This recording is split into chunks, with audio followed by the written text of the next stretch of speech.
Coming back for the last segment of the show. It's called the Business to Business Network Show. My name is Rex Perry. If you just happen to turn on your radio, we talk business, politics, and economics. So we talk a lot about the industries of Arizona, and those industries include insurance, where Paul comes in. Paul, give us your last name. Introduce yourself. Paul GEBHARD. Hello, Arizona. I'm with American Family Insurance. And then Mark. Mark Moran. I'm with Renewal Restoration. And let's talk insurance, because the goal of this show, when we call it business to business networking, is to educate the consumers. Stuff that you don't learn in high school or college, right? Yes, absolutely. Tell us a little bit about the insurance industry and things to watch out there, the landmines that mistakes people make. Yeah. So first and foremost, the insurance industry is you.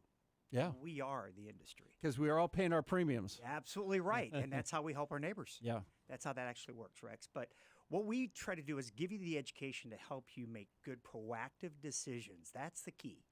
So make sure you work with a qualified advisor and ask questions, lots of questions.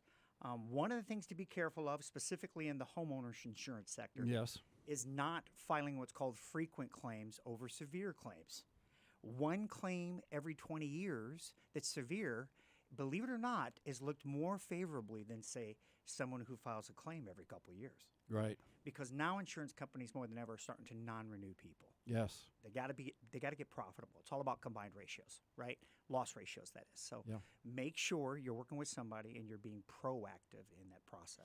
And that's why sometimes it's nice to have somebody like Mark to go over and take a look. Give us an example, Mark, of some of the things that you've seen when you've gone over. In other words, it's a minor thing that may not be a good claim. Describe some of those. I've had several agents just call us and, hey, can you go take a look at this and see what's going on? And we go over there, free inspection, and it's a faucet leak. Yeah. It doesn't need a claim, doesn't need anything, except for maybe a little wipe up, maybe a little cleaning, and on you go. And this is important because you get an expert that knows how to clean this stuff. You work with mold. Describe some of the mold stuff that you've had. Well, a lot of times it comes from like RO systems. Mm-hmm. They have RO meaning the water filtration system. Yes, go ahead. Sometimes we use this. What's an RO? Yeah, water. Yeah, go ahead. Reverse osmosis systems. So a lot of times they have slow leaks, and a lot of people don't know that they do until you pull their cabinet out. And it's black. Their whole wall's black. And that can affect your lungs. It can affect your allergies. There's all kinds of, and you don't even know it. You just know you're not feeling good, and you don't even know it's in the wall. Yeah, over time, it definitely could affect your lungs. I wouldn't say, first day, second day, it wouldn't affect your lungs. And a lot of times, and the only time it really affects is when you cut into it. Mm-hmm. Once you cut into it and you disturb the mold, then that's when things start getting pretty bad. It starts going into. Now you've seen, Paul. What should people do? Is that insurance thing, or what's the smart thing to do? Excellent question, because I wanted to tag on what Mark just said. Believe it or not, hidden water damage on most insurance policies is not covered. Yeah. Very few companies cover hidden water. Water is sudden and incidental damages from plumbing, heating, and cooling systems. So Mark brought up a great point there. If it's a slow leak, that's a maintenance issue that they say you're supposed to keep up on. So we recommend getting sensors. Sensors are wonderful tools that kind of keep the homeowner engaged in what's happening. When you say sensor, there's a mold sensor or a water sensor? There's what is water it? sensors water. now you can get on, and you can place them in any area like near, let's say, a hot water heater. And Mark could probably tell you a little bit about that.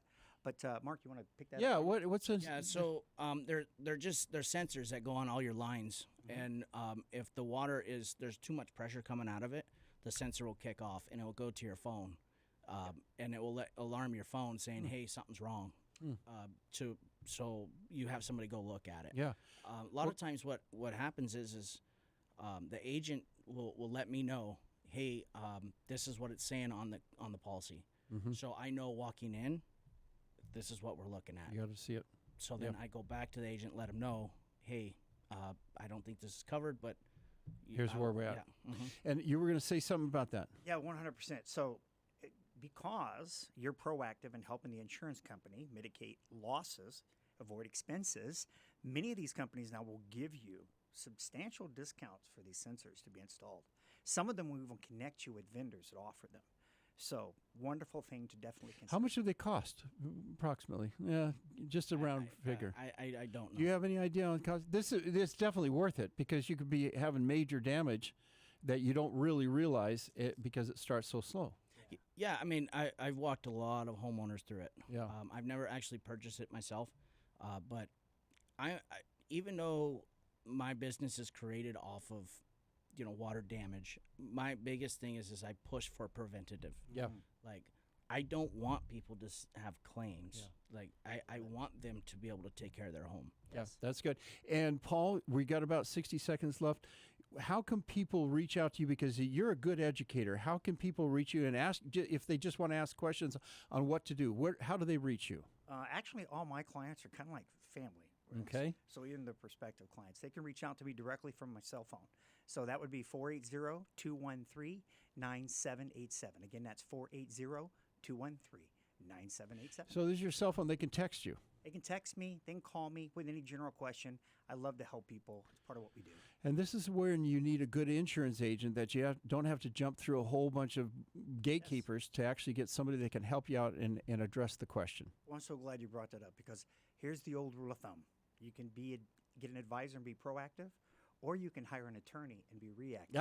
We don't want Which that. do you think is more expensive? Hey, we don't want that. And then if you want a good guy to help you fix these things, how do they get a hold of you, Mark? You can get a hold of the office at 602-320-9232. It's 602-320-9232. Gentlemen, thanks for coming down. We're educating Arizona. We can hear the music coming. This means it's the end of the show. We appreciate you tuning in. We're going to be on next week. Our website, 123bz.com. Have a great evening.